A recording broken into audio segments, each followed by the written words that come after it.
नमस्कार. पुन्हा एकदा एका नवीन आणि माहितीपूर्ण व्हिडिओमध्ये आपल्या सर्वांचं स्वागत आहे. तर आज आपण पोलीस भरती, MPSC, TCS, IPPS, SSC, GD अशा सर्व पदांसाठी उपयुक्त असे काही प्रश्न बघणार आहोत. तर आपल्या चॅनलवरती दररोज एक प्रश्नसंच येत असतो आणि दररोज काही चालू घडामोडी येत राहत असतात. जर तुम्ही स्पर्धा परीक्षा करत असाल तर आपल्या चॅनलला नक्की सबस्क्राईब करा, कारण आपल्या चॅनलवरती चालू घडामोडी, प्रश्नसंच असे बऱ्याच प्रकारचे व्हिडिओ डेली येत राहतात. तर पहिला प्रश्न आहे, ज्या अर्थव्यवस्थेमध्ये उत्पादनाची साधने खाजगी मालकीचे असतात आणि उत्पादनाचे कार्य आणि उत्पादनाचे विभाजन बाजार यंत्रणेकडून होते, अशा अर्थव्यवस्थेला खालीलपैकी कोणती अर्थव्यवस्था म्हणतात? त्यासाठी पर्याय आहेत: समाजवादी अर्थव्यवस्था, भांडवलशाही अर्थव्यवस्था, मिश्र अर्थव्यवस्था आणि विकसनशील अर्थव्यवस्था. तर ज्या अर्थव्यवस्थेमध्ये उत्पादनाची साधने खाजगी मालकीचे असतात आणि उत्पादनाचे कार्य आणि उत्पादनाचे विभाजन बाजार यंत्रणेकडून होते, अशा अर्थव्यवस्थेला भांडवलशाही अर्थव्यवस्था असे म्हणतात. तर दुसरा प्रश्न आहे, कोणत्या योजनेनुसार संविधान सभेची किंवा घटना समितीची स्थापना करण्यात आली? त्यासाठी पर्याय आहेत: वेव्हेल योजना, माउंटबॅटन योजना, राजाजी योजना आणि कॅबिनेट मिशन योजना. तर कॅबिनेट मिशन या योजनेनुसार संविधान सभेची किंवा घटना समितीची स्थापना करण्यात आलेली आहे. तर तिसरा प्रश्न आहे, 6 ते 14 वर्ष वयोगटातील बालकांना मोफत व सक्तीचे शिक्षण देण्याची तरतूद राज्य करीत आहे, असे कोणत्या कलमात म्हटले आहे? त्यासाठी पर्याय आहेत: कलम 20, कलम 21, कलम 21A आणि कलम 22. तर 6 ते 14 वर्ष वयोगटातील बालकांना मोफत व सक्तीचे शिक्षण देण्याची तरतूद राज्य सरकार करीत आहे, असे कलम 21A या कलमात म्हटलेले आहे.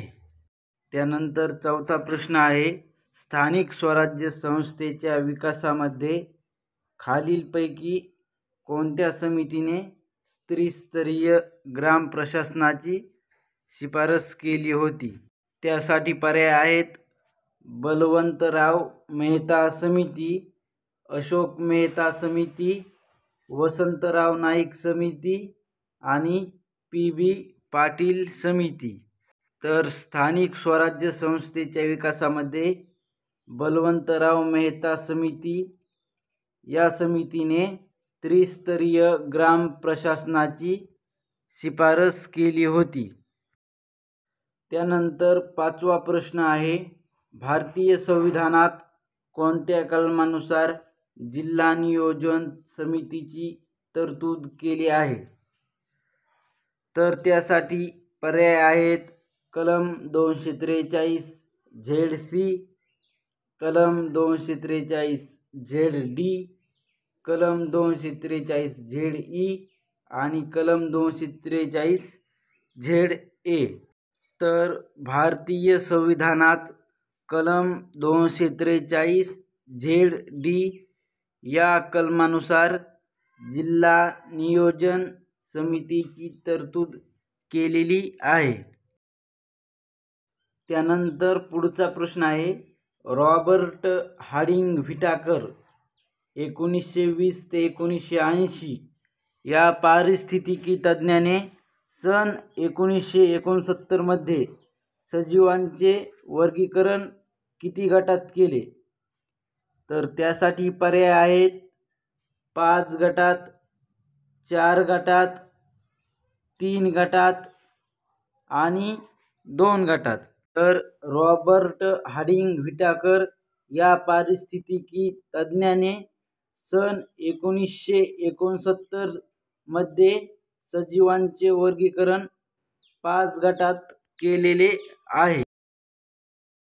त्यानंतरचा प्रश्न आहे, खालीलपैकी कोणता शब्द क्रियापद नाही? तर पर्याय आहेत पेरणे, उपरणे, वेचणे आणि उफणणे. तर खालीलपैकी उपरणे हा शब्द क्रियापद नाही. त्यानंतर पुढचा प्रश्न आहे, धातूंना प्रत्यय लावून ते साधित शब्द तयार होतात, तर त्यांना काय म्हणतात?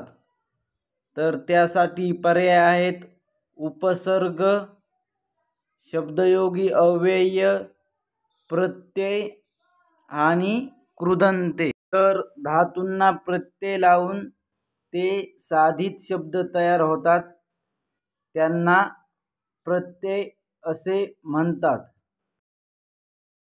त्यानंतर पुढचा प्रश्न आहे, रेबीज या रोगाची लक्षणे खालीलपैकी कोणती नाहीत?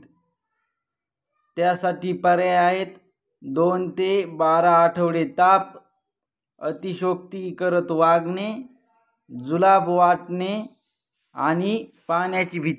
तर खालीलपैकी जुलाब वाटणे हे लक्षण रेबीज या रोगाचे नाहीत. बाकी सर्व लक्षणे रेबीज या रोगाची आहेत. त्यानंतर शेवटचा प्रश्न आहे, सिंधू संस्कृतीत कोणते शहर काळ्या बांगड्यांचे प्रतीक होते? त्यासाठी पर्याय आहेत रोपड, लोथल, रंगपूर आणि कलिबंगा. तर सिंधू संस्कृतीत कलिबंगा हे शहर काळ्या बांगड्यांचे प्रतीक होते. तर आजच्या व्हिडिओमध्ये एवढेच प्रश्न होते. तर दररोज आपल्या चॅनलवरती एक प्रश्नसंच येत राहतो.